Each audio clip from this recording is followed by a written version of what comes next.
Buenas tardes, les damos una cordial bienvenida a la Universidad Nacional de San Antonio de Areco. Nos es grato contar con su presencia en esta conferencia titulada Los grandes acuerdos de la Constitución de 1994 a 30 años de su vigencia. Este evento nos invita a reflexionar sobre el impacto y la relevancia de este hito histórico en el desarrollo del sistema universitario y en la construcción de nuestra democracia. Los oradores de este encuentro serán el doctor Roberto Boico, juez federal y titular de la Sala Segunda de la Cámara Nacional de Apelaciones en lo Criminal y Correccional Federal de la Ciudad Autónoma de Buenos Aires, quien se sumará a la conferencia en breve. El doctor Guillermo Tamarit, rector de la UNOVA, Universidad Nacional del Noroeste de la Provincia de Buenos Aires, integrante del Consejo de la Magistratura, en representación de las universidades nacionales y docente de nuestra universidad. El doctor Miguel Berri, decano de la Facultad de Ciencias Jurídicas y Sociales de la Universidad Nacional de La Plata y también docente de UNSADA. El doctor Diego Marías, ex miembro del Consejo de la Magistratura y legislador porteño, actual vicepresidente de Corredores Viales y docente de nuestra universidad. A continuación, hará uso de la palabra el profesor Dr. Jerónimo Inchil, rector de la Universidad Nacional de San Antonio de Areco.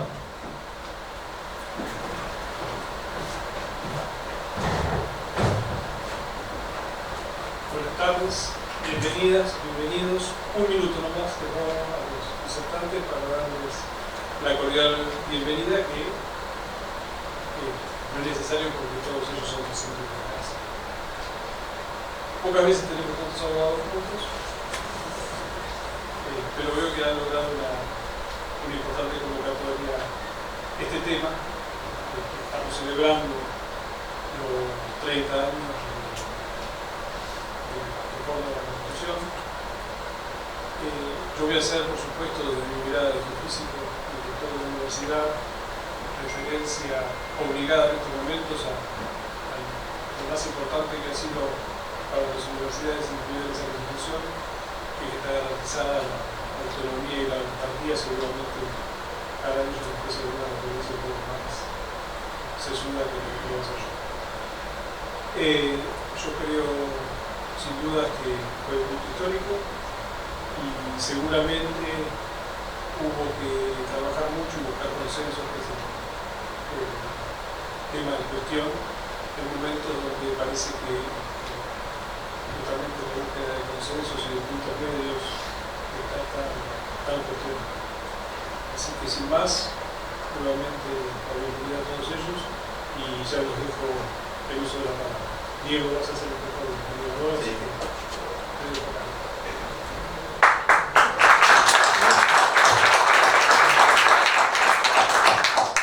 ¿Se escucha? Bueno, gracias, era un placer siempre estar en esta casa tan querida para algunos.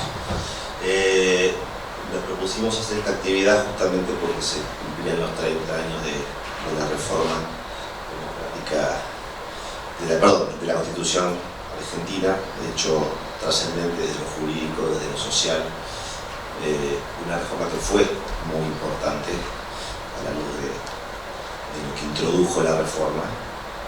Y creo que hubo un evento acá cuando se cumplieron, fue acá, ¿no? 25 años, si no me equivoco, ¿no?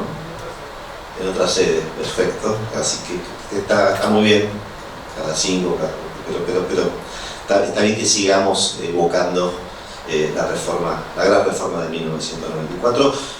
Como bien dijo el rector, hay importantes oradores invitados que van a hablar en un ratito. Hay uno que está llegando, 5 creo que va a estar acá integrándose a la mesa, solamente porque aparte me aclararon y está muy bien la aclaración de que no todos los que vinieron hoy son abogados, por suerte. Entonces está bueno que tampoco hablemos para abogados, que tratemos de ser claros y amenos, y que entendiendo de que por ahí hay cosas que no se conocen o no son bien conocidas. Y la verdad que una reforma constitucional, por todo lo que abarca, por todo lo que importa, por supuesto, tiene que comprenderse hasta hasta el más mínimo estrato y tejido social en un país, ¿no? Porque tiene que ver con los derechos y con las garantías y con cómo vivimos todos los argentinos o cómo elegimos vivir, ¿no? Simplemente, muy rápido para no robarles tiempo a los otros, recordarles, o por lo menos recordar qué pasaba en esa época, después de tantos años de oscuridad con diferentes golpes militares que sufrió Argentina. Llegó por fin la democracia en 1983 de la mano del presidente Raúl Alfonsín. Se lo respiraba, yo era muy chico, pero me dicen que se respiraba la sociedad, un clima que hacía necesaria, que hacía,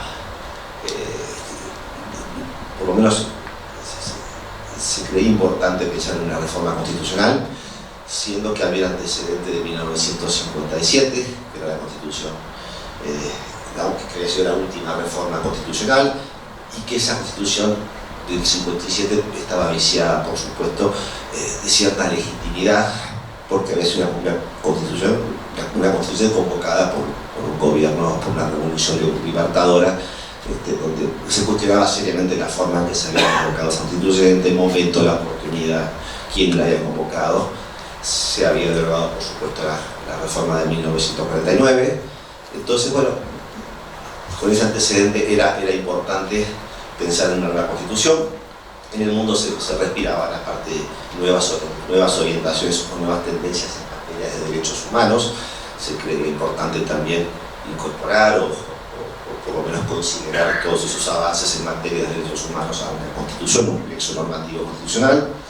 Y por último, yo creo que también era necesario, después de tantos años de dictadura y de gobiernos de facto, también pensar en cómo una nueva constitución podría tener mejores o nuevos mecanismos para justamente salvaguardar y consolidar el régimen democrático, ¿no?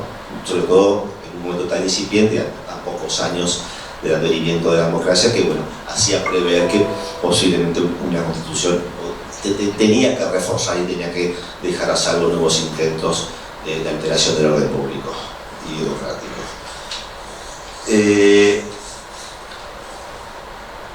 Gobernaba, como dije, el doctor Raúl Alfonsín a partir del 83. Fue, yo creo que el primer mojón o el primer escalón, la creación del Consejo para la Consolidación de la Democracia en el año 1985 y hasta 1989 inclusive, donde se convocaron diferentes personalidades para pensar, entre otras cosas, en una reforma de la Constitución.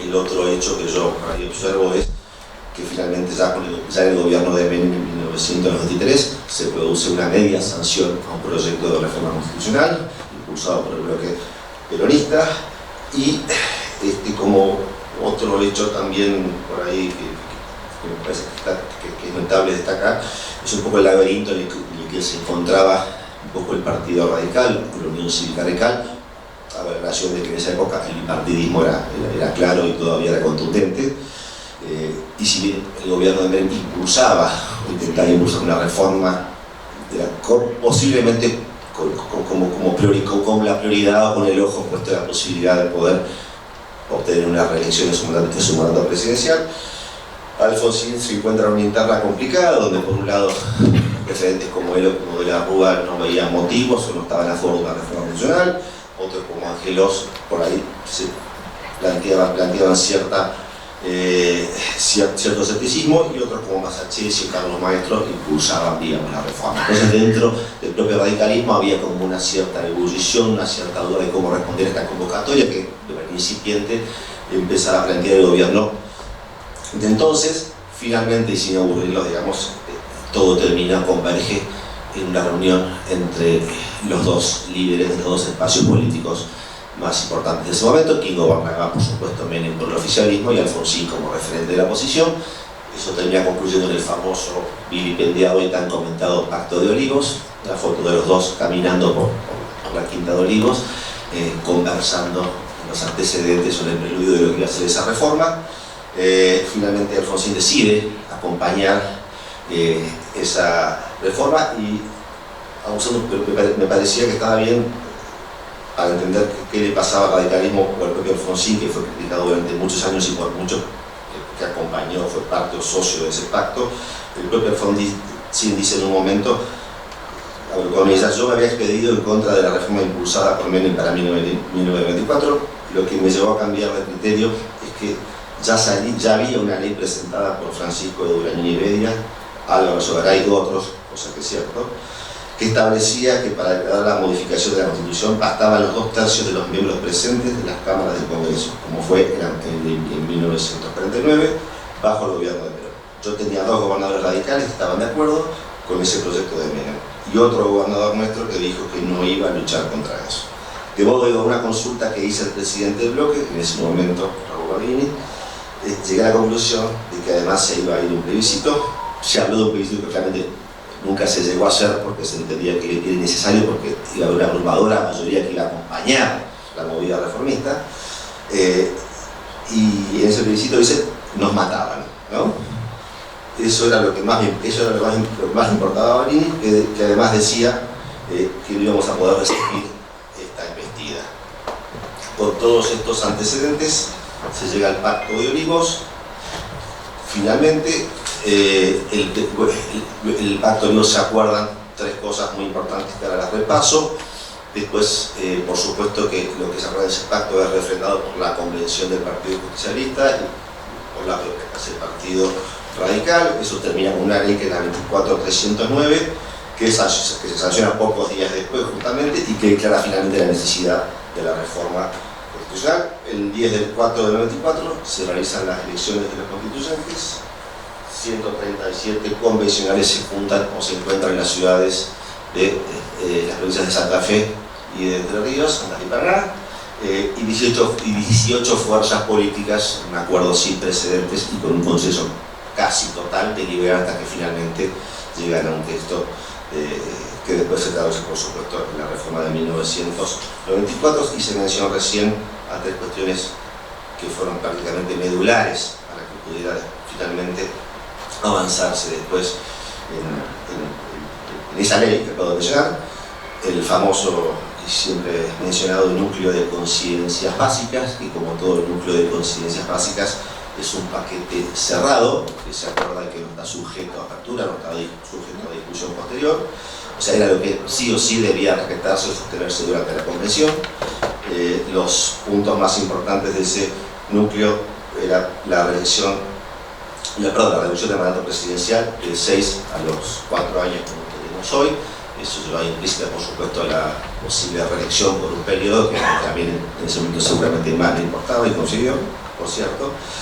La elección directa del presidente y del vice, hasta ese momento se elegía con colegio director, finalmente se consagra la elección directa, como tenemos hasta hoy, del presidente y del vice, y la introducción de la figura del balotaje en la segunda vuelta, ¿no? Otro punto importante es la eliminación del rito confesional para el presidente, que hasta ese momento tenía que ser católico, apostólico, romano. Ahora tenemos un presidente que va y viene, pero podría elegir. Tenemos otro punto que es los 3 senadores por provincia finalmente, y los 3 por la ciudad autónoma de Buenos Aires, 2 para la mayoría y 1 para la minoría. La atenuación del sistema presidencialista, que esto también es lo que se hablaba mucho, el hiperpresidencialismo en la Argentina, el poder acumulado que tenía el presidente de la nación, atenuar, acotar ese poder presidencial a través de diferentes mecanismos. Uno fue la incorporación de la figura del jefe de gabinete de ministros, que entre varias funciones, administrar el Estado, coordinar a todos los ministros, asistir al presidente, representa también al presidente de la nación ante el honorable Congreso de la Nación. De hecho, está obligado a concurrir por lo menos 2 veces por año a informar la marcha del gobierno, que además puede ser removido por un voto de censura, que hasta acá nunca se aplicó, es decir, que hubo más de un jefe de gabinete que omitió concurrir al Congreso más de una vez, pero sin embargo se lo decidió pagar. La regulación de la facultad del presidente de dictar reglamentos sobre necesidad de urgencia, tema que se está discutiendo justamente por estas horas. Y después otros 2 puntos que tienen que ver con esa discusión, que era, bueno, los debates abiertos, la posibilidad de un debate abierto para introducir otros temas u otros institutos que podían o no votar los partidos o los constituyentes, que bueno, quedaba a criterio de lo que transcurra en esa convención. Y finalmente el conjunto de normas procedimentales que tuvieron que ver con la regulación de esa convención. La verdad que podría extender bastante más. pero solamente mencionar para los que por ahí no están, de todo lo muy bueno que produjo esta Constitución, más allá de las posibilidades de la participación ciudadana, a través de la democracia indirecta, con las iniciativas populares, las consultas populares, vinculantes, no vinculantes, la jerarquización de la Auditoría General de la Nación para que controle la marcha del gobierno central y los entes descentralizados, el defensor del pueblo, cargo que hace muchos años que por supuesto sigue vacante, la periodicidad de los mandatos, la atenuación, como dije antes, de la figura presidencial, no solo porque se incorpora el jefe de gabinete, sino porque además se regula, entre comillas, la elección de los jueces, tanto para la Corte como para los jueces nacionales y federales inferiores, con la creación o incorporación de la figura del Consejo de la Magistratura de la Nación, donde ya se prevé un proceso complejo de designación de jueces, donde interviene el Poder Ejecutivo, donde interviene el Senado, y se le resta o se le quita en teoría las atribuciones al presidente. En este último punto, y con esto cierro, si en algún momento se decía o se pregonaba esto del hiperpresidencialismo, yo creo que para la designación de los magistrados cambiamos eso por un hiperpartidismo. Entonces la verdad es que hoy el cruce de fuerzas, el cruce de políticos o de política es uno de los temas que habría que revisar o que habría que rever cuando en algún momento volvamos a alumbrar la posibilidad de una nueva constitución o de una reforma constitucional. Y por último, y para terminar, y porque además la camino y la vivo todos los días, la consagración finalmente de la ciudad de Buenos Aires como ciudad autónoma, donde también en esa atenuación del hiperpresidencialismo logramos que el presidente no designe a dedo nuestro intendente, sino que ahora los porteños podemos contar desde hace muchos años nuestro jefe de gobierno, nuestro gobernador, tenemos nuestro propio poder legislativo, nuestro propio poder judicial, y si bien se discute la jerarquía constitucional, si tenemos una constitución, otro dice que es un estatuto, es una autonomía que ha ido progresando, que ha ido avanzando con los años. Hay muchas cosas que todavía quedan por hacer y por hacerse, pero me parece que es otro de los hitos realmente que tiene esta Constitución, esta demanda histórica, este grito de libertad que tiene la ciudad de poder ser finalmente autónoma. Podría seguir un rato más, pero tengo tres excelentes oradores y me muero por escucharlos, así que le doy la palabra al doctor Tamarit, ¿no? O al doctor Berry. Voy a elegir yo entonces. El doctor Tamarit tiene la palabra. Muchas gracias.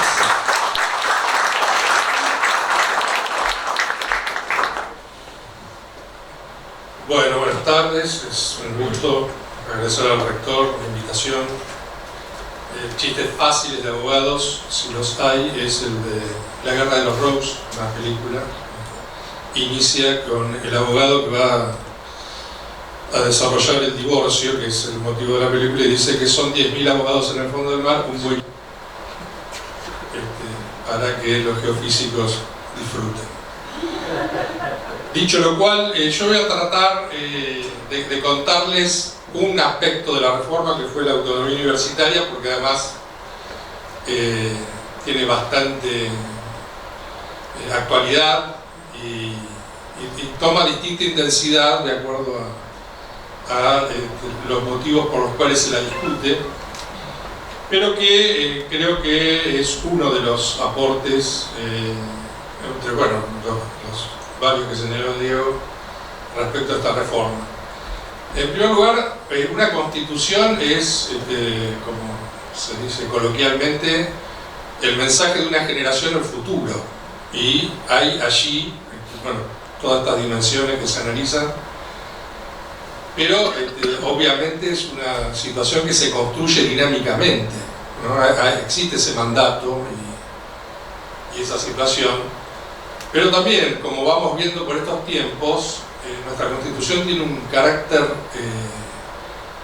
muy evidente que para todas las grandes definiciones exige el consenso, nos obliga a ponernos de acuerdo. Por lo que, por muchas cuestiones, no solo esta particular coyuntura del actual gobierno,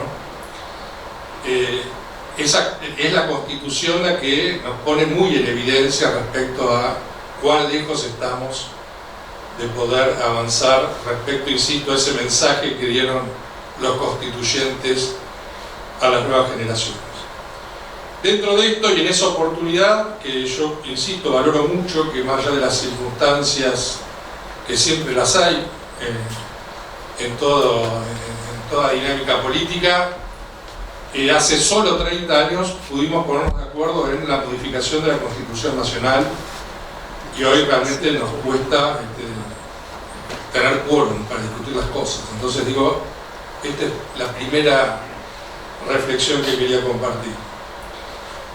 Luego, entre las modificaciones, como les decía, está la autonomía universitaria. La autonomía es una construcción que particularmente tiene un dato central en la reforma universitaria de 1918, donde se plantea inicialmente una serie de condiciones institucionales para el desarrollo de una concepción universitaria, que además es una concepción novedosa y que tiene este hito de 1918 de la reforma universitaria en Córdoba, pero que es una construcción a lo largo del tiempo y que yo más o menos voy a tratar de ir hilvanando para llegar a la recepción que han hecho los constituyentes en el 94 y finalmente las interpretaciones posteriores, que son las que nos acompañan en los debates actuales.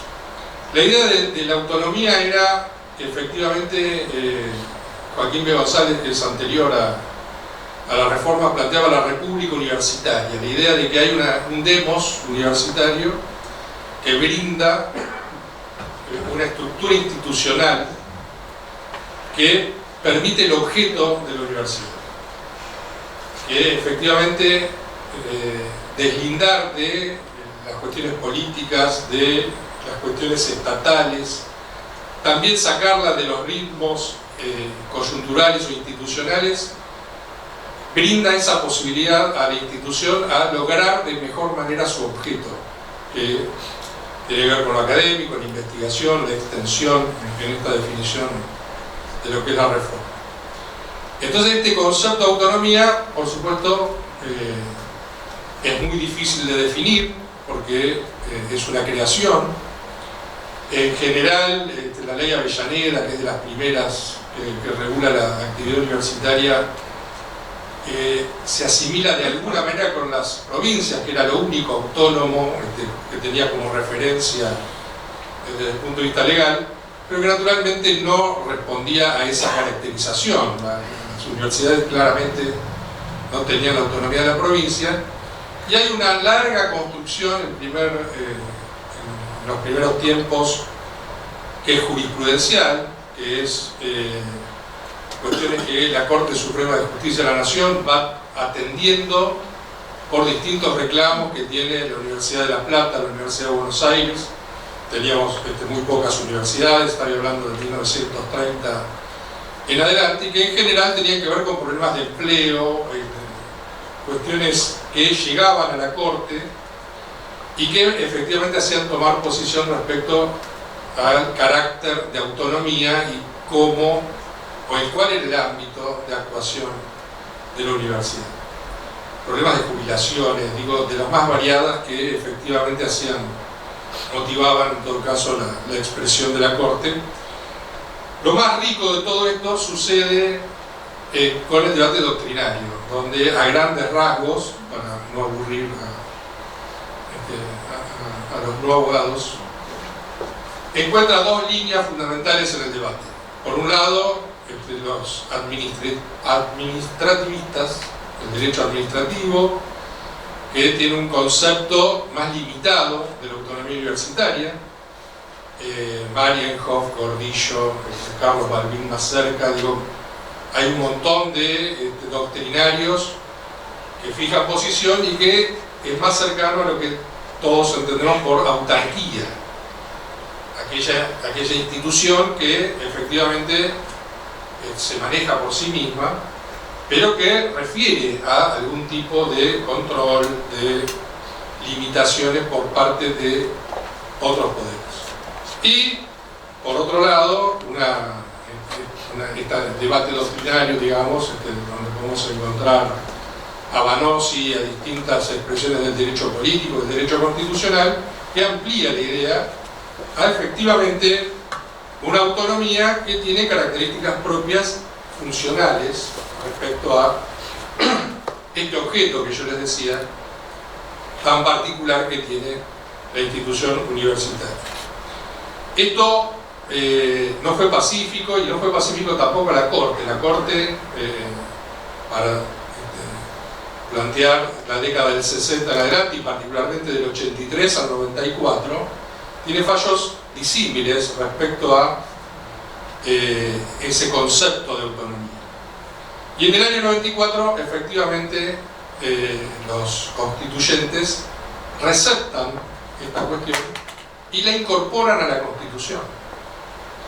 Y allí, de alguna manera, se avanza, y por eso este relato, de una idea que se ha ido modificando, ampliando, y ha tomado un carácter específico. Diego también señalaba la Constitución, la reforma constitucional del 94 incorporó la Ciudad Autónoma de Buenos Aires. Es una provincia, esta autonomía definida en su propia definición. Y bueno, hay un debate, y también lo señaló Diego, va creciendo esa identificación respecto a, bueno, no es una provincia, pero tampoco tiene niveles de dependencia. Bueno, a mí me toca ahora discutir también con Diego la justicia nacional, que todavía está en el Consejo de la Magistratura y tendría que estar ya en el ámbito y en el espacio de decisión de la Ciudad Autónoma. Lo que digo son conceptos que están vivos, que se van modificando y se van interpretando. En mi caso, pero se pueden tomar muchos otros autores, voy a leer lo que sí dijo un constituyente, porque tenemos todavía la posibilidad, 30 años, de tener algún testimonio de muchos de ellos.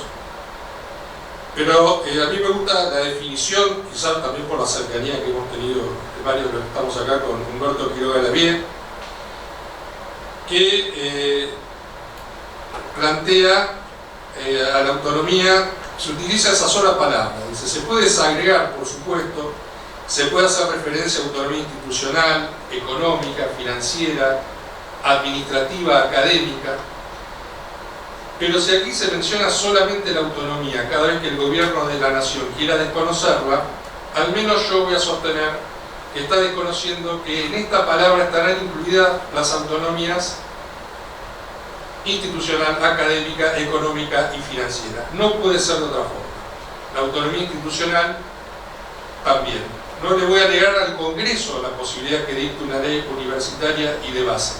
Eso sería como negar la historia de las atribuciones federativas de la República.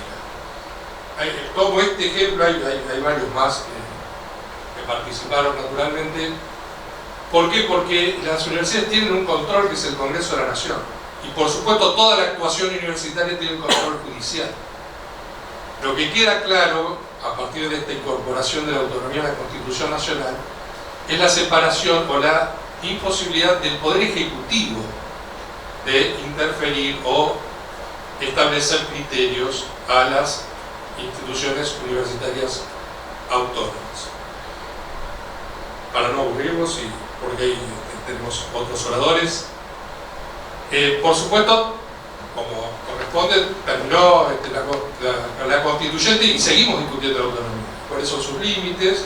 Y aún hoy tenemos dictámenes de los procuradores del Tesoro que amplían o restringen el concepto de autonomía, o que habilitan la posibilidad al Poder Ejecutivo del Contralor sobre las universidades.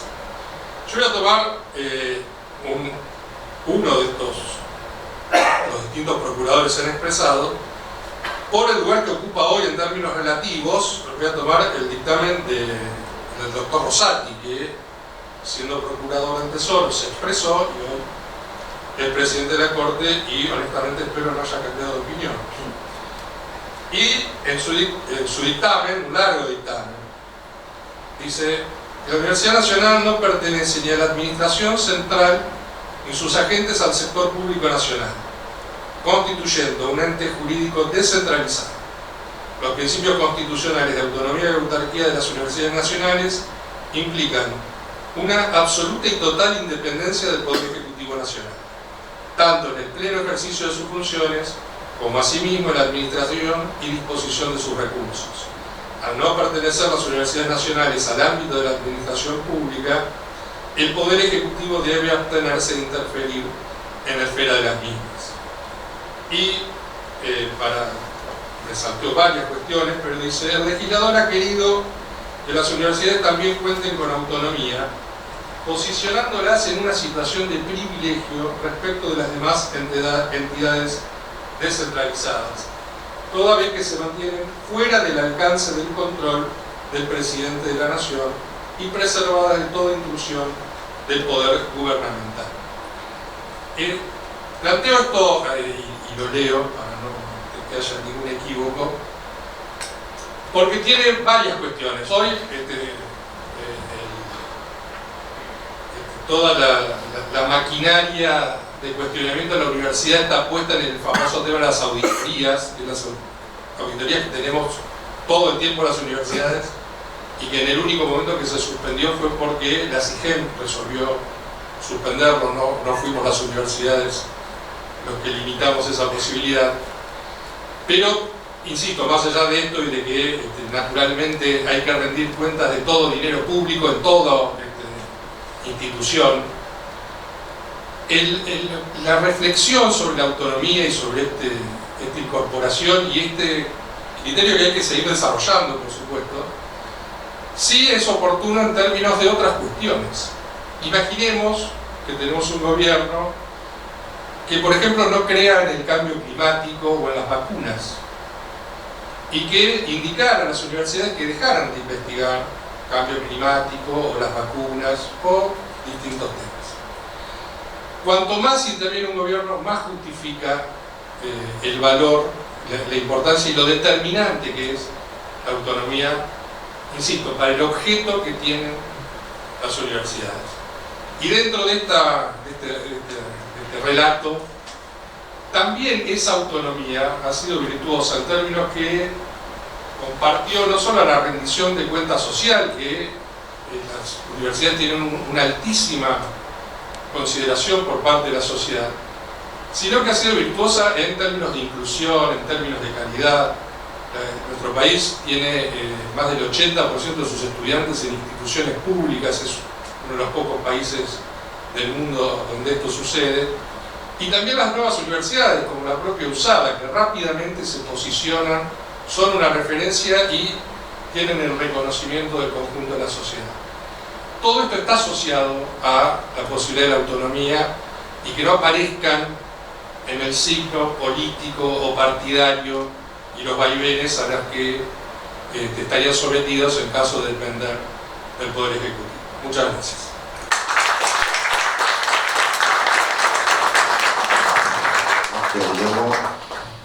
Bien.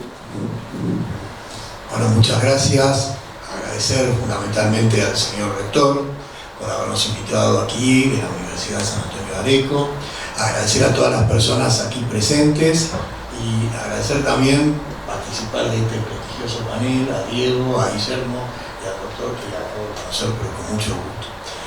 Bueno, cuando venía para acá pensaba cómo vamos a plantear esto, sobre todo en un auditorio donde no todos somos abogados y la situación se hace más compleja porque uno siempre tiene tendencias a hablar desde el punto de vista técnico, con lo cual luego de lo que fue el resumen que hizo Diego y el planteo que hizo Guillermo, creo que vamos a tratar de hacer algunos puntos que consideramos importantes, que no solo tienen importancia o relevancia desde el punto de vista técnico-jurídico, sino también la relación de lo que va a ser constitucionalismo y democracia.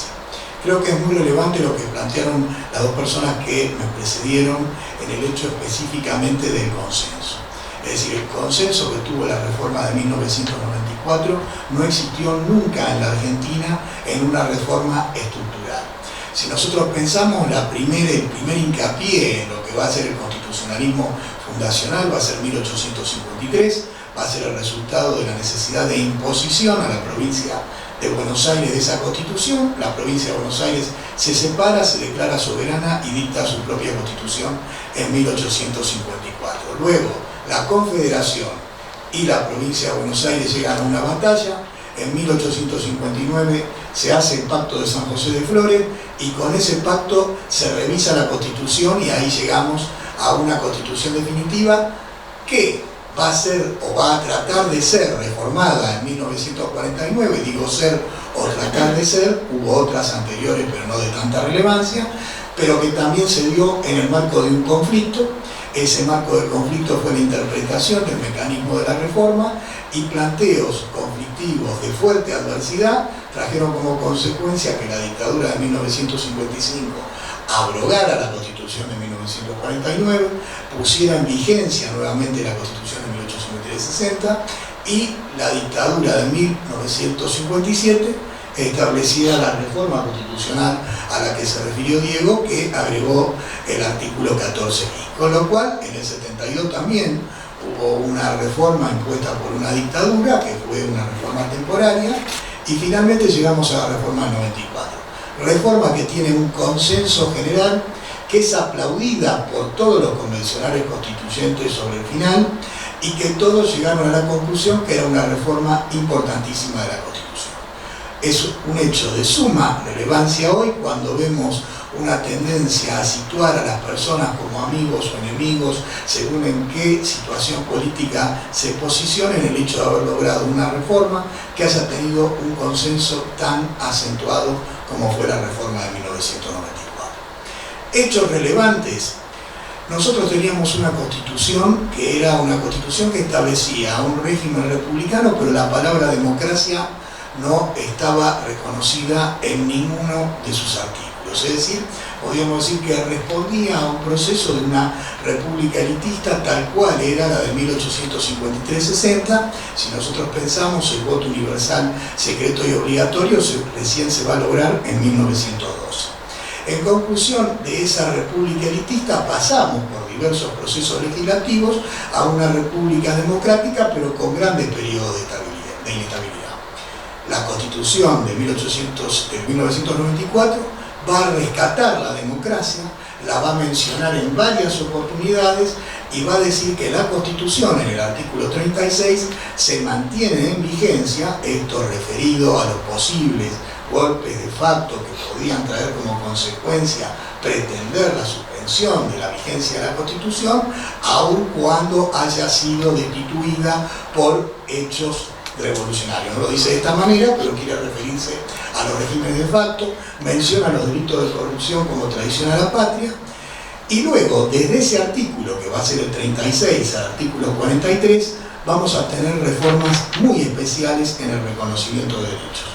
Vamos a tener, como dijo Diego hoy, el hecho fundamental de la forma semidirecta de democracia, es decir, la posibilidad de consulta popular e iniciativa popular. Vamos a tener también el reconocimiento de los partidos políticos, el reconocimiento del voto universal, secreto, obligatorio y único constitucionalmente, antes era legislativo, y fundamentalmente el reconocimiento de lo que vamos a decir son los nuevos derechos, pero no desde el punto de vista del título de lo que es este capítulo constitucional, sino desde el punto de vista de lo que surgía como procesos de posibilidad de llevar a cabo por parte de las personas y no directamente en la defensa de su derecho directo, por decirlo de alguna manera, como decimos los abogados, su derecho subjetivo, refiriéndome a la relación del derecho de propiedad. Solamente el propietario lo puede defender.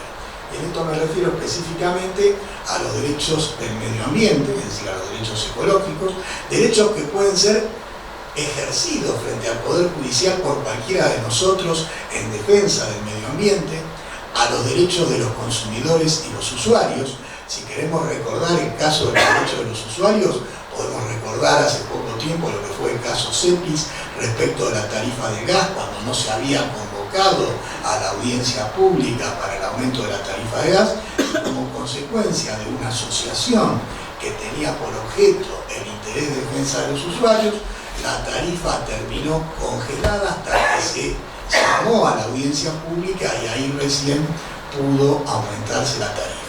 En este sentido es muy importante porque marca la necesidad de las personas. Usuarios somos todos aquellos que utilizamos un servicio público, por ejemplo sería la electricidad, el gas, etc. Y que tenemos la posibilidad de recurrir directamente al Poder Judicial para la defensa de nuestros derechos. Y también el hecho que luego va a aparecer en el Código Civil y Comercial, que es la situación del consumidor cuando uno va y consume, por ejemplo, en supermercados o hipermercados a gran escala, con relaciones donde existe una situación de posición dominante del vendedor con relación al comprador, que trae como consecuencia la posibilidad de equilibrar ese marco de la relación contractual y que permite la defensa de cada uno de nosotros, que cuando va a comprar un automóvil o contratar un seguro o abrir una cuenta corriente bancaria o generar una tarjeta de crédito, se encuentra con situaciones donde la diferencia entre la posición dominante del que va a contratar con nosotros y nosotros nos pone en una situación de debilidad, y eso trae como consecuencia además la posibilidad, a partir de la reforma de la Constitución, de su impugnación. También podemos decir lo que fue llevar a rango constitucional la acción de amparo y la acción de habeas corpus. ¿En qué sentido? Si nosotros vemos la acción de amparo, por ejemplo, todavía hoy el Congreso se encuentra en deuda con lo que es el amparo, no solo desde el punto de vista de la reforma de 1994, porque estamos hablando de una ley de la época del gobierno de Onganía, es decir, la ley que está vigente en materia de amparo es de la época de Onganía. Muchos de los que están aquí presentes no habían nacido. Y a pesar de la reforma constitucional de 1994, el Congreso tuvo varias presentaciones de reforma de la ley de amparo y el amparo no se resolvió. Pero el avance implicó la posibilidad de interponer esta acción no solo ante la violación de un derecho constitucional, sino de violación de un derecho reconocido por una ley o un tratado, la posibilidad de que asociaciones que tengan ese fin puedan interponerla, la posibilidad de que lo haga el defensor del pueblo, es decir, implicó grandes avances. En materia de habeas corpus también, porque si bien la ley a partir de 1900, de la recuperación de la democracia, trajo como consecuencia la posibilidad del control de razonabilidad de la detención y del control de razonabilidad de la declaración en el caso del estado de sitio, claramente la Constitución dice ahora que el habeas corpus no se suspende en el estado de sitio, cosa que constituye un avance fundamental y que además puede interponerse no solo en el caso de la detención de una persona, sino en el caso de desaparición forzada y en el caso de agravamiento de las condiciones de detención. Y voy a tratar un tema más por su actualidad. Hay muchos, obviamente se dijeron muchos, los casos que se plantearon aquí, el caso de la autonomía universitaria fundamental, pero sí el tema de la atenuación del poder presidencial. Uno de los acuerdos más importantes que tuvo por objeto la reforma de la Constitución fue la atenuación del poder presidencial. Y esto comienza con todo su proceso, desde lo que fue el Consejo para la Consolidación de la Democracia, creado por Raúl Alfonsín y presidido por Carlos Nino, que tuvo mucha influencia en esta reforma, pero no pudo participar de ella porque ya había fallecido, que tenía como objetivo resolver el problema que era la inestabilidad que tenían los regímenes democráticos en nuestro país. Hoy lo planteó bien Diego en el sentido de lograrlo a través de una figura como era el jefe de gabinete. Pero fundamentalmente lo que se trató de hacer era regular la capacidad que tenía el presidente respecto de lo que era la legislación delegada, es decir, cuando el Congreso delega en el presidente la posibilidad de legislar, o lo que eran los reglamentos de necesidad y urgencia.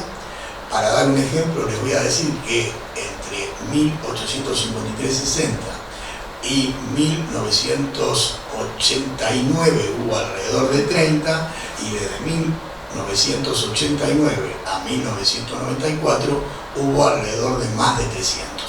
Es decir, había una gran preocupación respecto de lo que era la regulación en esta materia del avance del poder presidencial, que había traído como consecuencia que Guillermo O'Donnell dijera que nos encontrábamos en democracias delegativas, y de allí aparece el 99 inciso 3, que dice que en ningún caso el presidente ejerce atribuciones legislativas y que son nulas de nulidad absoluta. Este es el enunciado. Y luego dice que cuando situaciones excepcionales impidieran recurrir al procedimiento ordinario de formación y sanción de leyes, se puede recurrir a ellos y establece materias prohibidas. Cuando se sancionó esta norma, obviamente se pensaba en las situaciones que habían sucedido anteriormente, ya les dije alrededor de 300 que se habían dictado desde 1989 al 94, pero además se pensaba que los decretos de necesidad de urgencia iban a resolver problemas puntuales, como así lo dijo la Corte en dos casos fundamentales, como Berroqui o como consumidores argentinos. En la actualidad, desde el punto de vista de la aplicación del derecho, nos encontramos con un replanteo fundamental de esta situación. Es decir, no solo nos encontramos con un replanteo político por parte de lo que puede ser el Poder Ejecutivo, sino que nos encontramos con replanteos doctrinarios con relación a esta materia, situación que llama poderosamente la atención.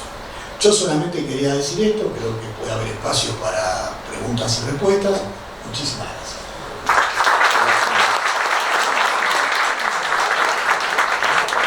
Gracias, Miguel. Antes de dar la palabra al doctor, bienvenida, Roberto Hueco. Me pareció muy importante tu mención al tema de la incorporación de los derechos de los usuarios y consumidores, el artículo 42 concretamente. Es un antecedente necesario para lo que es hoy la justicia del consumo. Hoy los consumidores acceden a tribunales o jurisdicciones específicas para justamente dirimir conflictos que tienen que ver con la postura de los usuarios. Y sin ese antecedente constitucional no sería posible haber trasladado eso a una cuestión jurisdiccional. Y una cosa que yo no dije, que ninguno lo diga, pero también creo que era el último punto que me faltó en mi rápida enumeración, es la facultación expresa ya al Congreso para poder intervenir en la provincia, ¿no? Que hasta ese momento se hablaba de que la prerrogativa pertenecía al Poder Federal, o sea, se entendía que el presidente podía hacerlo en atribuciones justamente de ejercicio de ese Poder Federal. Pero a partir de esta norma ya es el Congreso que tiene esa prerrogativa, esa facultad para intervenir justamente en la provincia o eventualmente en la Ciudad Autónoma de Buenos Aires. Nada más, doctor Hueco, la palabra es suya. Muchas gracias. Primero, muy honrado de estar acá con ustedes. Les pido disculpas por la llegada tarde, pero había compromisos que se extendieron más de lo previsto. Este título para mí dispara un montón de preguntas. Y yo creo que la convocatoria que muy gentilmente ustedes han compartido con nosotros, incluso me interesa mucho más hablarle a los que no son abogados que a los que lo son, y a los jóvenes fundamentalmente también, es que podamos pensar en qué momento estamos y hacia dónde vamos, pero por fuera de la coyuntura. Yo no puedo hablar de la coyuntura, yo particularmente. Los amigos aquí sí lo pueden hacer, yo no lo puedo hacer. Entonces, ¿de qué puedo hablar? Esa es la gran pregunta. Y este título, Grandes Consensos, me pareció un título muy interesante como disparador de preguntas que yo no sé si tienen respuesta, pero tenemos que empezar a construir las posibles respuestas.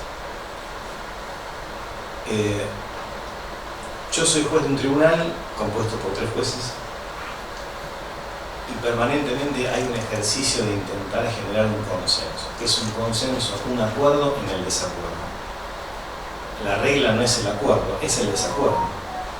Y el ejercicio que tenemos que hacer diariamente, aquellos que compartimos un espacio donde no somos los únicos decisores, desde un comercio, para ver el esquema de marketing que se usa, hasta un tribunal, hasta una universidad, estamos sometidos permanentemente a generar un consenso, a dejar posiciones, a escuchar al otro y a llegar a un punto en común, que quizás es más fácil de lo que uno cree si es que deja atrás un poco incluso de ego, ¿no? Entonces, ¿por qué llegué tarde? Porque estamos construyendo un consenso, qué casualidad. Entonces yo voy a plantear esto para contarles que esto es un ejercicio y el consenso en el término de la decisión judicial, obviamente hay que definir qué pasó y a eso que pasó aplicarle alguna consecuencia, de eso trabajamos nosotros. Claro, lo que decidamos tiene impacto obviamente en aquellos que están sometidos al juicio. Pero en definitiva es tratar de buscar algún punto común, algo que nos aúne en esa decisión. Pero hay un problema. Muchas veces los insumos que nosotros utilizamos para llegar al consenso parten de algo que le falta. Entonces, muchas veces nos encontramos con que la ley no dice lo que tendría que decir, no porque lo querramos nosotros que diga lo que diga, sino porque le falta escribir algo. Algo nos dejan a nosotros para que completemos, en el caso concreto, aquello que la ley no dice. ¿Y por qué pasará eso? ¿Porque son trasnochados? ¿Porque los legisladores no entienden cómo funciona esto? No, porque el acuerdo llegó hasta ahí. Y ese acuerdo no llegado o no completo traslada esa decisión a nosotros, los jueces, en los casos que a nosotros nos convoca nuestro tribunal. Entonces, acá lo que hay es un montón de intentos de acuerdo, hay puntos en común, pero hay mucho por construir después. Y a partir de esto, yo digo, la Constitución del 94 ha sido, como creo que dijo acá el panelista, un gran acuerdo, ¿no? Lo más importante que hubo, es cierto, pero un acuerdo que le faltó un montón de cosas también, porque se pudo llegar hasta donde se acordó, hasta donde los puntos en común fueron posibles. Y antes de no hacer nada, bueno, llego hasta acá y que después la dinámica política y la dinámica social lo vayan construyendo. La Constitución del 94 es producto del renacimiento de la democracia. Ese es el primer gran acuerdo. No queremos vivir más en dictadura militar. Creo que ese es el punto fundamental sobre el cual reposa un artículo que es el 36, que creo que lo han mencionado. Hay un acuerdo. También la Constitución del 94 parte de una promesa fundacional que fue la que Alfonsín dijo en su última aparición previo a las elecciones del 83, con la democracia se cura, se educa, se come, se cura y se educa, si no recuerdo estos tres verbos tan importantes. Y hoy yo les digo, me parece a mí que la democracia tiene una deuda con eso. Lo que Alfonsín expresó en ese acto multitudinario, él mismo que también tuvo el peronismo en otro lugar, es una deuda de la democracia. Y la Constitución del 94 yo creo que intentó de alguna manera poner en ese texto fundacional político, no es fundacional en el sentido estricto de la palabra, es fundacional como un orden político que queremos instaurar de acá en adelante teniendo nuestro texto histórico del 53, pero algo más le agregamos. Y me parece que ahí, si uno a 30 años vista ve cómo fue nuestro derrotero histórico, evidentemente hay deudas y bastante graves esas deudas.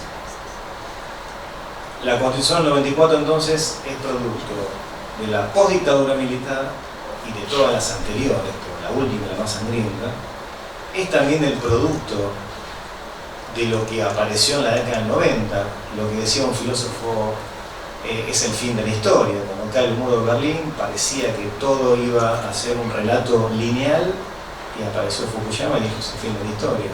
Es el consenso de Washington, es el Mercosur, es la nueva dinámica mundial. También la Constitución del 94 creo yo que pensó en el bipartidismo como algo que iba a perdurar, radicales peronistas radicales. Esa es la filosofía que movió de alguna manera ese gran acuerdo. Acuerdo que incluso, hago una pequeña nota a pie de página, muchos constitucionalistas discuten esto del núcleo de conciencias básicas, ¿vieron? Y yo en su momento, cuando era un poco más joven, decía, no, porque la convencional constitucional tiene que tener una amplitud para decidir lo que obviamente está abierto al debate. Y hoy pienso que no es así. Porque una constitución justamente es el producto de una voluntad colectiva en la cual vamos a poner ciertos cimientos acordados. Yo no le puedo dar el poder a un convencional constituyente para que diga lo que cree el que va a decir la Constitución. Es un mandato popular. Entonces, esa mirada que yo tenía antes hoy la cambio, y es necesaria la construcción de grandes consensos y acuerdos. ¿Qué pasó con la Constitución del 94? Nos trajo algunas cuestiones que por supuesto bien las han mencionado. Hay algo que no está resuelto y que viene de la historia vernácula desde 1810. Es cómo se reparte la guita en el país. Y eso sigue estando eso no hay acuerdo todavía. Hay un artículo 75, inciso 2, que es largo, habla sobre la coparticipación, esa palabra que tanto muchos hablan y uno capaz que no entiende qué corno significa. Bueno, lo que cobramos lo repartimos, más o menos equitativamente. No tiene que ver con la cantidad de población y tampoco con el territorio, tiene que ver también con un criterio de equidad y de justicia, porque si una provincia produce mucho, está bueno que también comparta con aquella que no produce tanto. Somos todos argentinos que estamos en el mismo barco. Ese acuerdo de la famosa coparticipación nunca se pudo cumplir. No hay ley de coparticipación. ¿Cuál fue el error quizás? Bueno, establecer un recaudo excesivamente difícil para llegar a ese acuerdo. Todas las provincias tenían que ponerse de acuerdo, empezaba por el Senado. No importa lo que es el texto, lo que sí importa es la conclusión. No pudimos hacer una ley para ver cómo repartimos la guita que cobramos y que es la guita que va a generar el proyecto político de acá a las generaciones futuras. Entonces Buenos Aires dice que está atrasada y tiene razón, y otro dice, bueno, pero yo quizás estoy un poco beneficiado porque tengo recursos naturales escasos, y también tiene razón. Evidentemente hay que darle nuevo eso, me parece. También la reforma del 94 pensó, y lo dije hace un ratito, en una idea de Boca River. Yo soy de San Lorenzo, así que no, ahí no juego, pero radicales peronistas, ¿no? Entonces, la idea de Menem, que por supuesto que Carlos Menem tenía una pretensión de revalidar su legitimidad política con una posible reelección, está bien, se discute mucho sobre eso, porque nunca es el momento para la reforma constitucional. Bueno, si es así, nunca se hace nada. Bueno, alguno quiere tener un periodo más, bueno, todos los políticos les gustaría tener mucho tiempo en el poder, y lo digo en el mejor sentido de la palabra. Pero ahí Alfonsín, desde el radicalismo, pensó, bueno, atenuemos ese presidencialismo, te doy la reelección, pero hagamos una figura como el jefe de gabinete. A 30 años vista, la verdad que el jefe de gabinete no le veo quizás la función que estaba en la cabeza de Alfonsín, pensando más en las democracias europeas. La reforma constitucional 94 se hizo con Movicom. No había teléfono celular, no había comunicación online instantánea. Los tipos se juntaban y discutían, comían pizza y discutían las cuestiones. Digo, pizza con cualquier comida, un asado, qué sé yo. Hoy las audiencias judiciales las vamos a hacer por Zoom, y hasta uno puede pensar un proceso judicial sin ver a la parte, sin ver a la persona de carne y hueso. Es otro mundo este. El 94 parece como que fuera del siglo de la Alta Edad Media, y pasaron 30 años. Entonces esta pregunta de esta convocatoria, y quiero interpelar no a los abogados, sino a las personas que han venido a escuchar a 4 personas, cada uno con su actividad o académica o judicial. ¿Para qué vinieron a escucharnos a nosotros? Esa es la pregunta que me hago, ¿no? Entonces yo les quiero decir, bueno, tenemos que empezar a pensar un país distinto, un país mejor. Eso parece bastante romántico y medio quizás sonso, pero no. Entonces, esa Constitución del 94 tuvo una inscripción histórica, epocal, y pretendió dar respuesta a un momento histórico. Incluso desde la vuelta a la democracia y lo que estaba pasando en el mundo en la década del 90 y con todo lo que ello implica. Yo me quiero preguntar si hoy la situación es la misma, y si esa Constitución responde a los problemas que hoy tenemos los argentinos, y no los problemas que tiene quizás la institución judicial. Eso le importa un pequeño extracto de la población. Digo, la de todos nosotros. Entonces, quizás el planteo de esta pregunta y esta convocatoria es: che, hoy, ¿nos sirve esa Constitución o tenemos que empezar a pensar algo distinto? Eso no significa plantear una reforma constitucional, significa pensarnos a nosotros como proyecto colectivo. ¿Qué pasa hoy? ¿Cuáles serían hoy los temas que juntarían a un montón de políticos para otro gran acuerdo? ¿Cuál sería ese gran acuerdo? En un mundo donde todo es líquido, no hay contenido de nada. Está la Twitter, escribí la palabra que la inventé, vieron que a uno le gusta inventar palabras, ¿no? Para pasar a la posteridad. Twitterización de la política. Hoy la política pasa por Twitter, o por X, qué sé yo, no importa. Entonces, ¿cuál es hoy la realidad por la cual uno puede preguntarse, che, ¿qué acuerdo tenemos que tener los argentinos en este momento? Entonces, yo empecé a pensar unas cosas. El primer gran dilema que yo creo que tenemos ahora es cómo convivimos con la digitalización de la vida. Si estuviera Foucault presente, ese gran filósofo francés, que él había pensado en la idea de la biopolítica, hoy ¿cómo le llamaría lo que está pasando? La Twitter política, la digital política. Entonces, ¿cuál es la lectura del mundo que hacemos hoy y cuál es la respuesta institucional que como argentinos podemos dar a esa pregunta? Que seguramente no es la pregunta del 94. No es.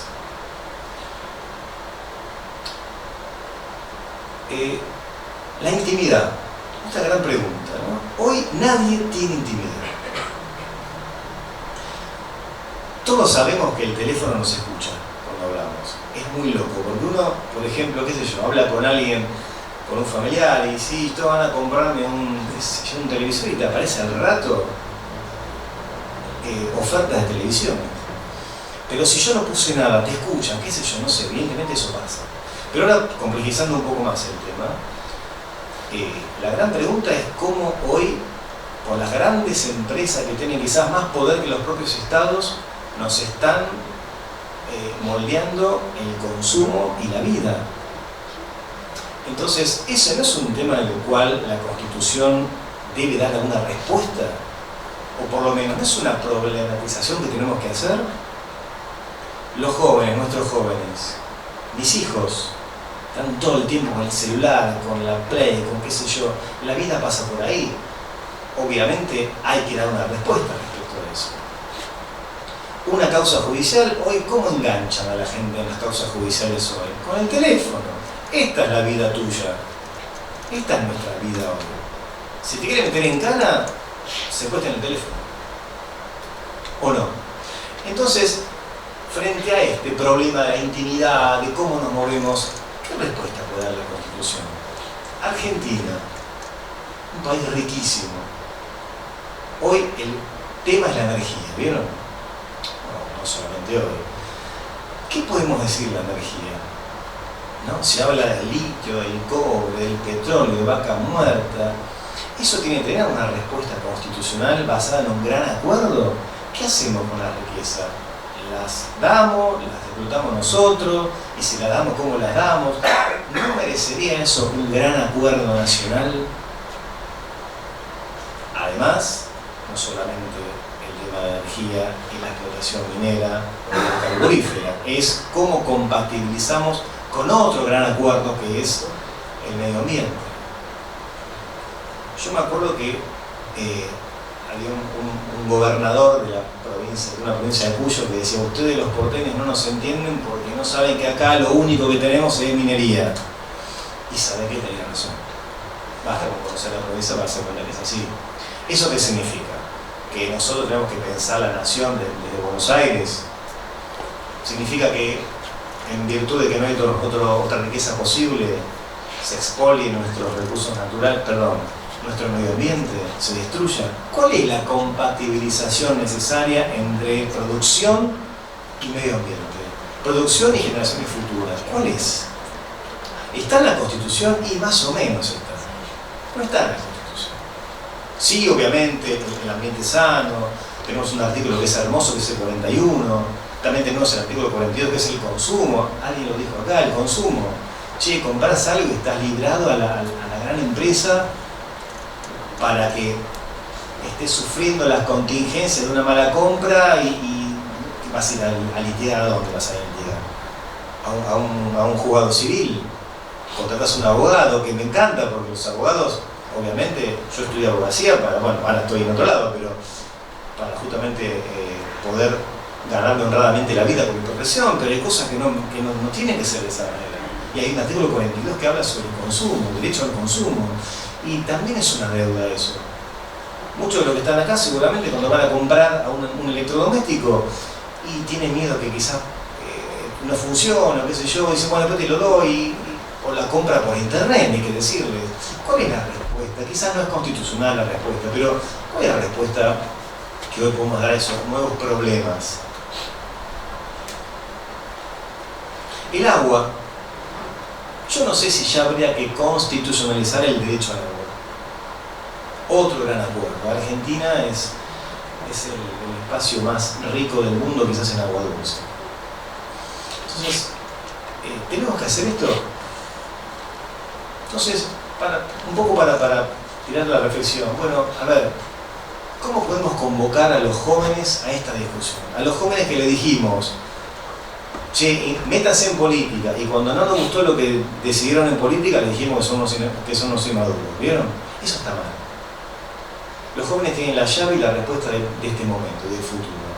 ¿Los escuchamos a los jóvenes? Yo me lo pregunto como padre, ¿no?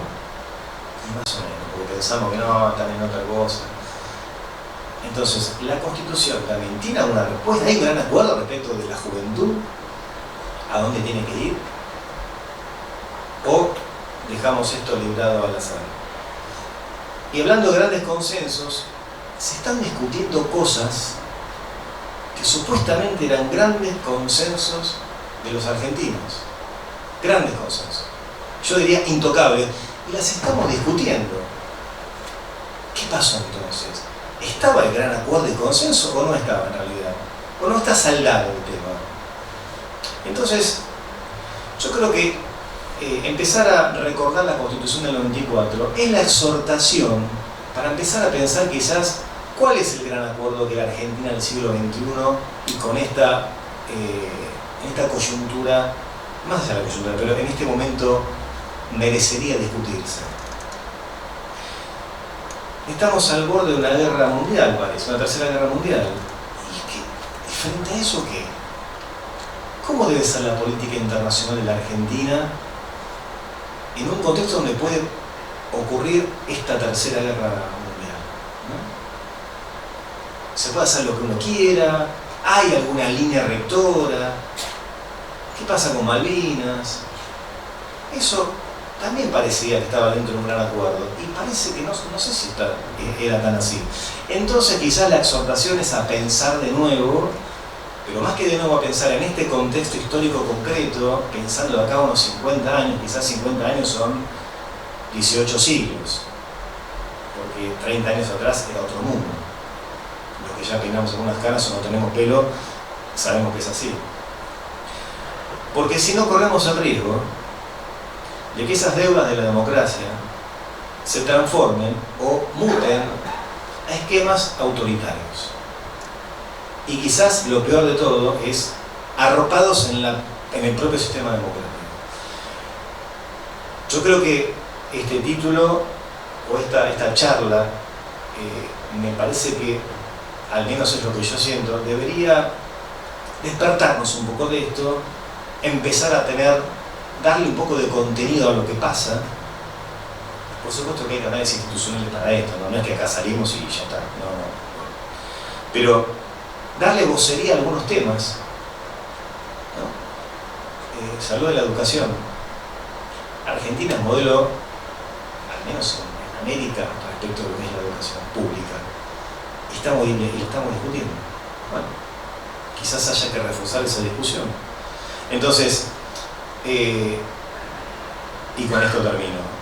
La exhortación es a cada uno en el lugar que esté, en el lugar del comercio, de la producción, de la abogacía, de la función pública, del sin trabajo, ¿no?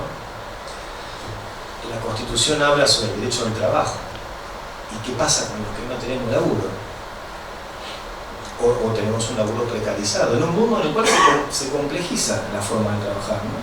Entonces, la exhortación final, y con esto ahora sí termino, es, bueno, quizás debemos darnos el espacio institucional, pero colectivo al fin, o no institucional, pero colectivo, para ver si esos acuerdos del año 94, que gestaron un texto fundacional político, refundacional, como fue la Constitución del 94, quizás hoy deberíamos repensarlos a cuenta de la coyuntura actual. No la coyuntura de los políticos, estoy hablando de la coyuntura mundial y nacional. Yo creo que ese es el desafío. Ojalá que cada uno se haga cargo que la construcción es colectiva, el proyecto es colectivo. Y en un mundo, en un momento en el cual todo es demasiado líquido, el único texto fuerte y duro y sólido debería ser la Constitución. Muchas gracias.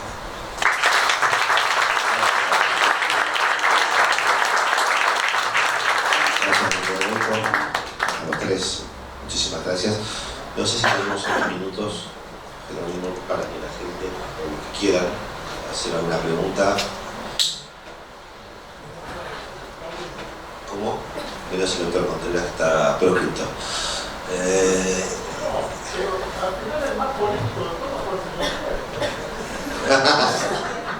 Bueno, no sé cómo tiene dispuesta. Hay el micrófono. Si alguno en la sala, tenemos unas poquitas preguntas, si alguno quiere, lo que quiera. Le vamos a pedir que levanten la mano, sí, en orden, y le vamos a acercar el micrófono para que puedan hacer las preguntas.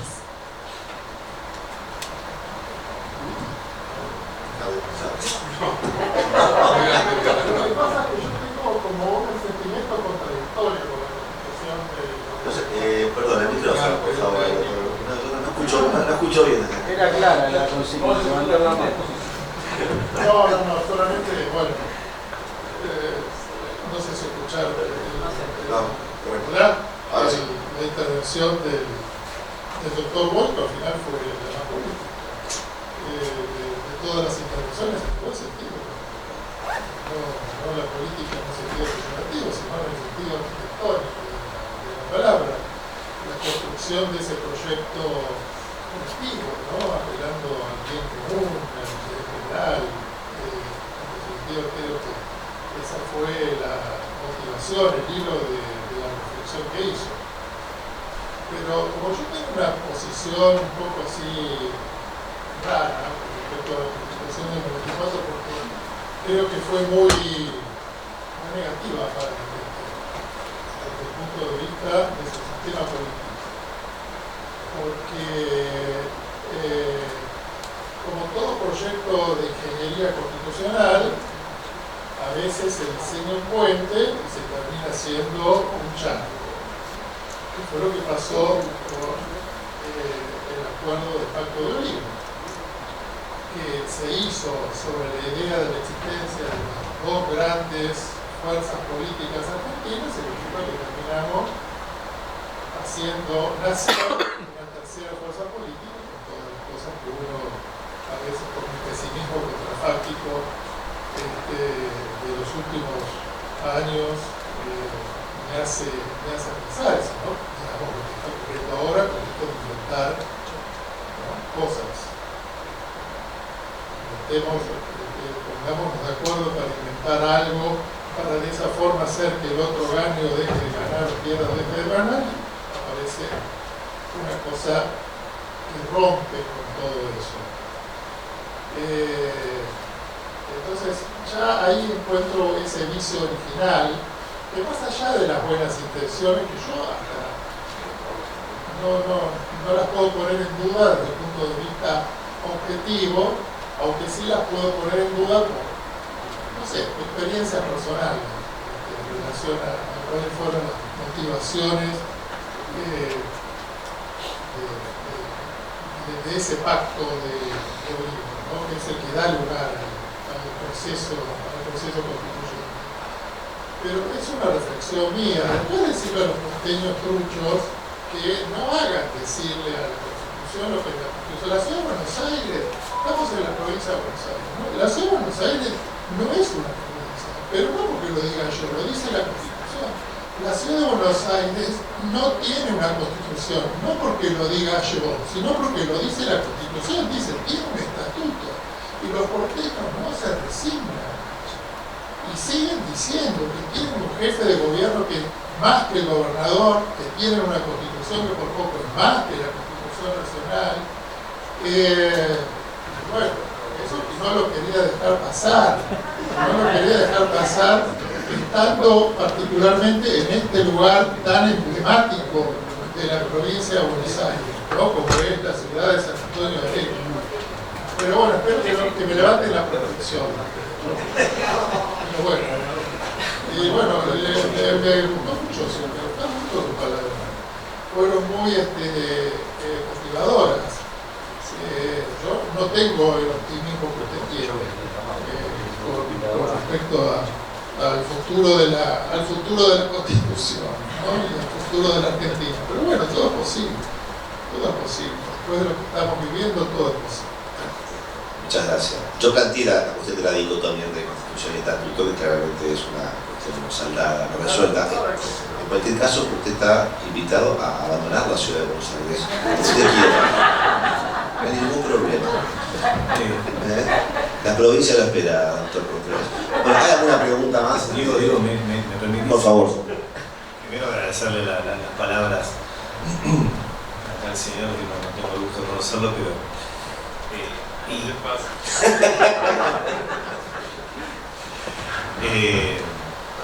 que pasa es que la Constitución en sí mismo es un proyecto político en el sentido más griego de la palabra, la polis versus lo doméstico. Entonces, hablar de la Constitución, de un proyecto constitucional, es hablar de temas de la política argentina, de la geopolítica incluso.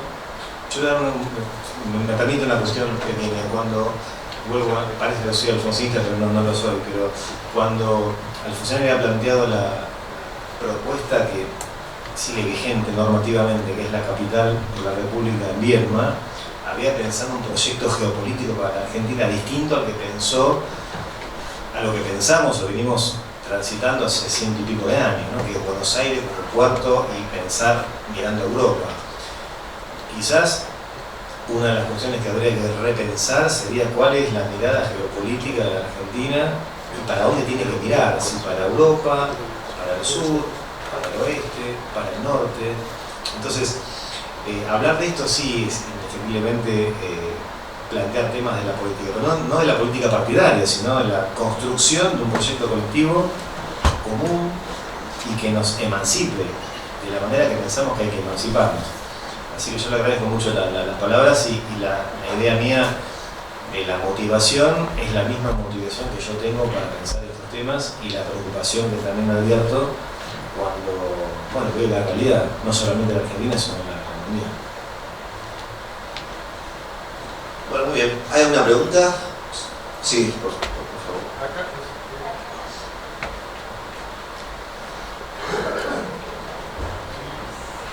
Sí, muy breve lo mío. Suele haber ciclos históricos en donde las reformas de la Constitución están enmarcadas en algo que después percibimos que han sido esos ciclos. Y en este momento tuvimos dos reformas constitucionales en Latinoamérica bastante controvertidas. La de México, que se publicó en el boletín creo que la semana pasada, con una fuerte crítica al Poder Judicial, y el fallido intento de reforma de la Constitución en Chile, que ya van dos procesos fallidos. Uno, por exceso, no quiero decir disparate, pero el derecho al cielo nocturno y todas esas cuestiones socavaron un poco la legitimidad. Y por el otro lado, cuando se impugna todo eso y se conserva más bien el espíritu de la Constitución del 80 de Pinochet.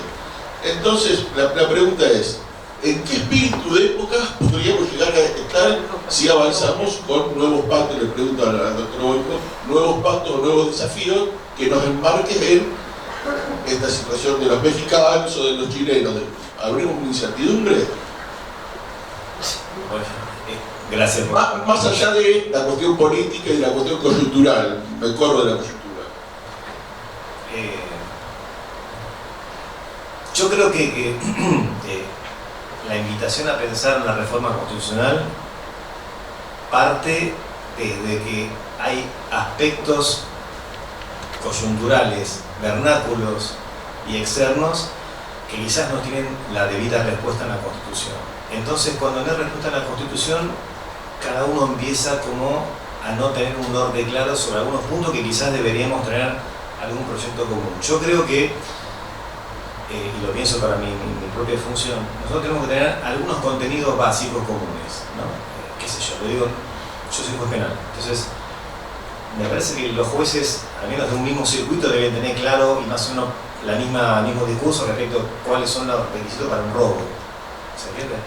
Si cada uno piensa que el robo es esto, el otro, y ahí empezamos con un problema y cada uno hace una interpretación contrapropista y eso genera incertidumbre y genera inseguridad.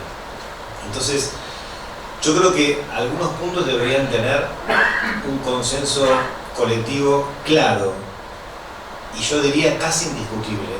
Por supuesto, el casi indiscutible es difícil. Por ejemplo, ¿qué pasa con estos recursos naturales en un contexto en el cual son muy apetecibles para el hombre? Argentina, nosotros deberíamos decir, che, mira, todo bien, pero el agua no se toca y no se pone a la venta de ninguna manera. Ni es garantía, ni se pone a la venta, ni nada. ¿Eso puede ser un acuerdo? Bueno, quizás puede ser un acuerdo. Si para llegar a eso tenemos una reforma constitucional, bueno, es una pregunta. Poder judicial. El Poder Judicial, y esto yo lo conozco de adentro y Diego también, el Consejo de la Magistratura fue el instrumento copiado del modelo español para tratar de democratizar la elección y la remoción de los jueces. Si yo miro a 30 años vista cuál es el resultado de eso, yo les diría, hoy tenemos el Poder Judicial Federal Nacional con una vacancia de alrededor del 40%. No nos ponemos de acuerdo, los que tienen que ponerse de acuerdo, no yo, pero no se ponen de acuerdo en la construcción de las ternas.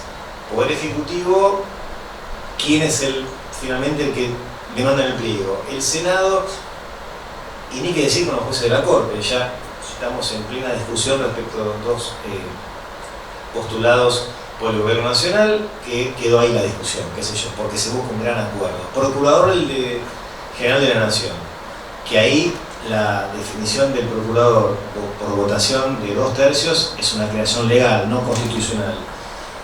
Y hace un montón de años que no tenemos procurador. Hay un procurador interino que sigue estando. Entonces, tenemos que repensar el Consejo de la Magistratura. El Consejo de la Magistratura tenía como función también administrar los recursos del Poder Judicial, no los administra, por lo que sea. Entonces, yo creo que estos temas o estas deudas, como el tema de la coparticipación, quizás habilitarían repensar el tema. Y yo tiro otra, que está muy osada. Pero se está discutiendo el tema de las PASO ahora, ¿no? Si va, no va, qué sé yo. Y se está discutiendo el diseño electoral. ¿No habrá que repensarlo también el diseño electoral? No solamente las PASO, sino todo el diseño electoral a cuenta de lo que está pasando, porque un día uno dice, bueno, no, en realidad vamos a simplificar elecciones porque valen muy caro. Otro día, no, hay que hacer esto porque hace falta que las elecciones se expresen. ¿Cuál es la línea media? ¿Vamos para más elecciones o vamos para menos elecciones? Eso debería tener un acuerdo mínimo entre los actores principales de la política y la sociedad civil. ¿Queremos estar todos los días votando o no queremos estar todos los días votando? ¿Qué sé yo? No sé, yo no voy a dar la respuesta. Pero es un tema. El 23 fueron, ¿cuántas elecciones hubo? Un montón. Bueno, a uno le pareció bien, a otro le pareció mal. ¿Cuál es el término para ir caminando sobre un acuerdo sobre eso?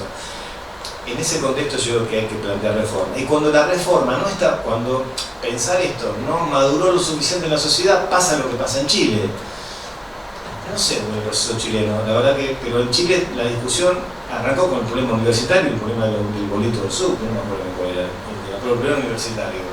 Y después era, che, cambiamos la constitución de Pinochet. Y no se llegó a un acuerdo. ¿Qué pasó? Boric lo manejó mal, no sé. Pero cuando la sociedad no está en condiciones, no porque le falte algo, sino porque no maduró un proceso en el cual pueda definir un camino distinto al que tiene, no habrá reforma. Cuando lo piense, cuando considere que hay elementos, habrá reforma. Yo lo único que digo acá, y siendo lo menos político posible en el sentido de la política partida, porque no me interesa y no tengo, hay situaciones que yo estoy viendo que me preocupan. Y doy un último ejemplo. Inteligencia artificial, que yo iba a decir, pero después me olvidé. Yo soy juez penal y me baso en las pruebas. A mí la opinión pública no me importa, en el sentido de cuando yo decido con los papeles. Los papeles, con el teléfono, con las cosas que salen del teléfono, con los videos. Y a mí me preocupa mucho que yo como juez pueda ser engañado por la inteligencia artificial, porque me ponen como prueba una afirmación de un hecho que no pasó. Entonces, algo tenemos que pensar respecto de la prueba. ¿Cuáles son los estándares probatorios hoy en el contexto de la digitalización y de la manipulación de la información y de la actuación de las personas? Hoy te cambian, te ponen la cara, te hacen cosas que decir y sos un holograma. Y si me lo presentan judicialmente y meto preso a alguien por eso, es un re problema eso. Y está pasando hoy. Entonces uno que tiene que hacer, bueno, tiene que ser muy cauto con esto, porque la lapicera nuestra pone a la gente tras las rejas. Ese es el mandato popular que finalmente en forma indirecta nos dan. Entonces, ¿cómo tenemos que manejar esto? Y termino con esto, digo. Esta nueva forma de la vida, esta nueva lectura que uno tiene que hacer del momento actual, permite cuanto menos decir, me parece que la Constitución esto no lo pensó. ¿Hay que cambiarla? No sé, pero por lo menos sí ponerlo en la agenda.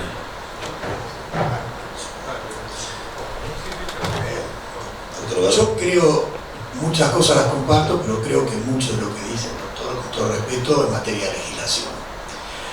Primero, el tema de la coparticipación.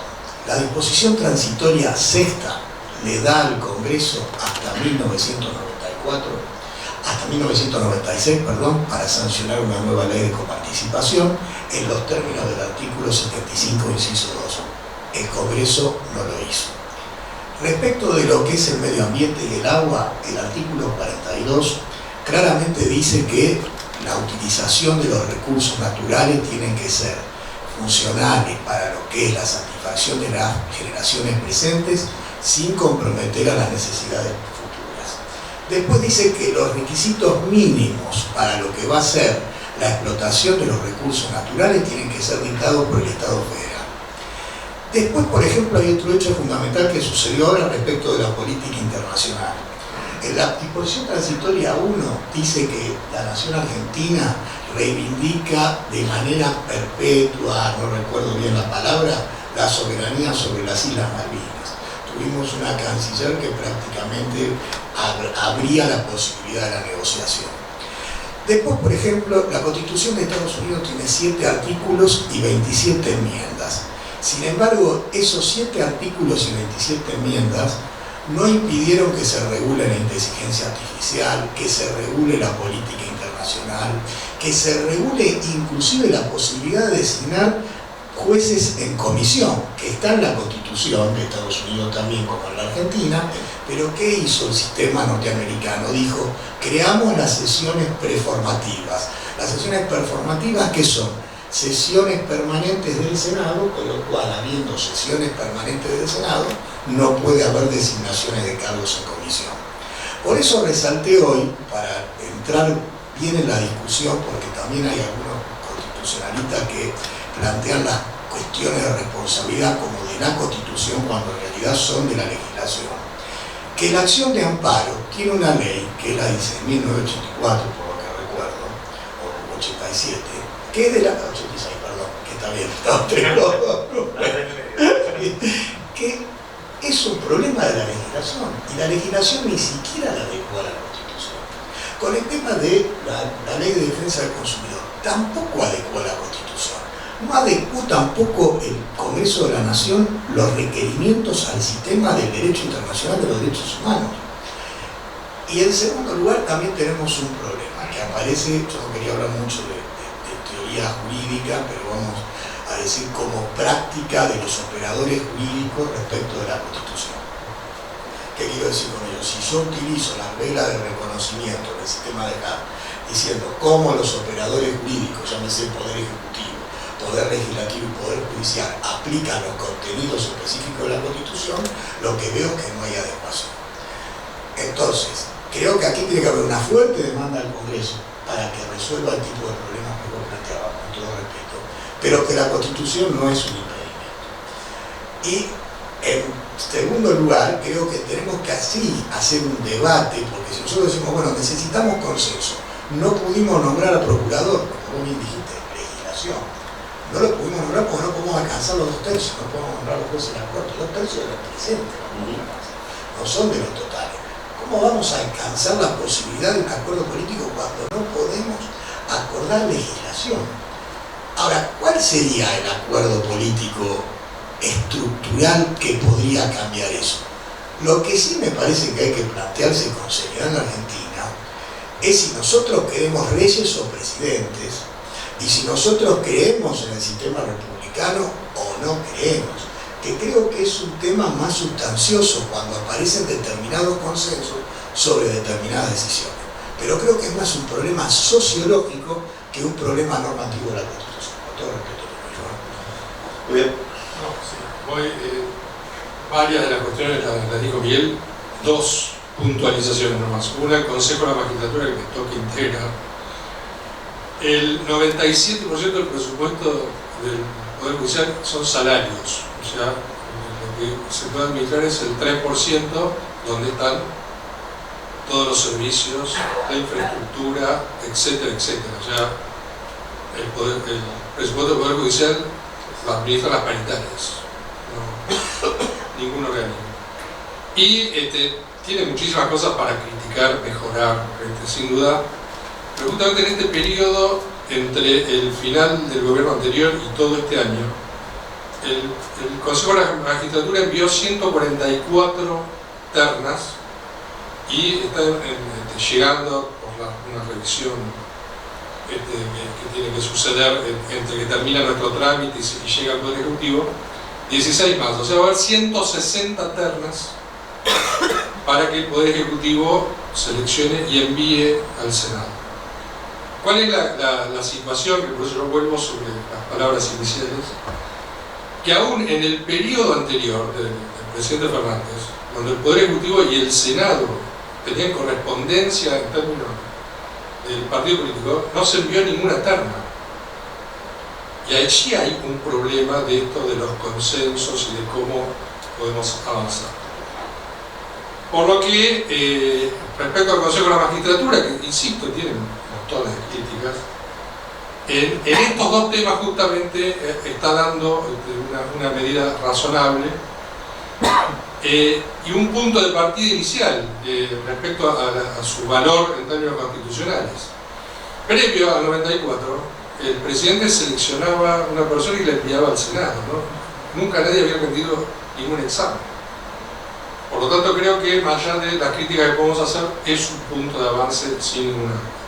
Y lo mismo creo en la Constitución. La Constitución, más allá de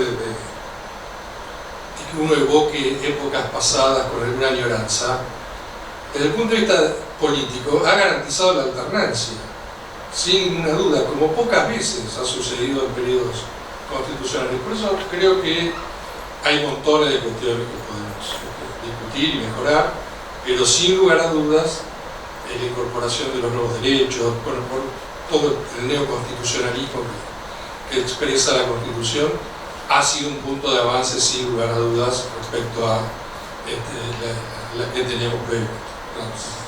Bueno, creo que estamos, una última cosita de lo que dijo Roberto cuando habló de que en una copia del Consejo casi del modelo español, es cierto, pero es una mala copia, se copia mal, se copia bien o mal, acá se copia mal, con el Consejo General del Poder Judicial de España, la gran cantidad de miembros del Consejo de Argentina, por cierto, tiene solamente 2 estamentos, juristas y jueces, nada más, juristas y jueces.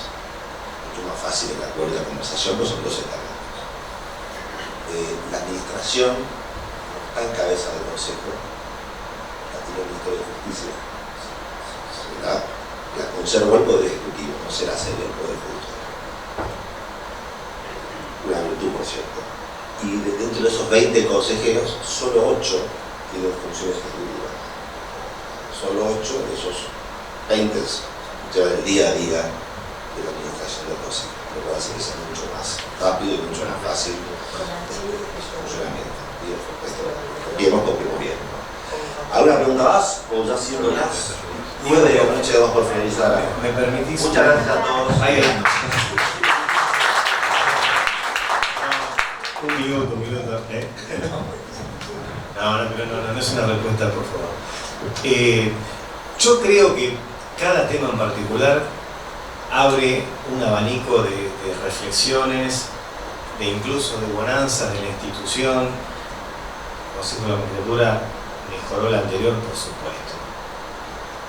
¿Es lo ideal? Esa es la pregunta. Nuevos derechos es una incorporación sumamente importante para la Constitución, incluso la jerarquización de tratados internacionales. Lo que yo quiero decir no es en respuesta, sino es lo que ha sido un paso importantísimo en un contexto e inscrito epocalmente en ese momento histórico. Lo que yo quiero preguntarme es si eso que fue un avance en aquel momento alcanza hoy. Hay temas legislativos, sí, pero evidentemente la legislación no se pone mucho de acuerdo. Bueno, quizás es una pregunta. La idea de esta charla es incentivar las preguntas que quizás no tengan respuestas. Algunos dirán, bueno, esto está bien así y eso hay que mantenerlo. Y quizás si algo no está muy bien, hay que empezar a ver cómo se puede mejorar.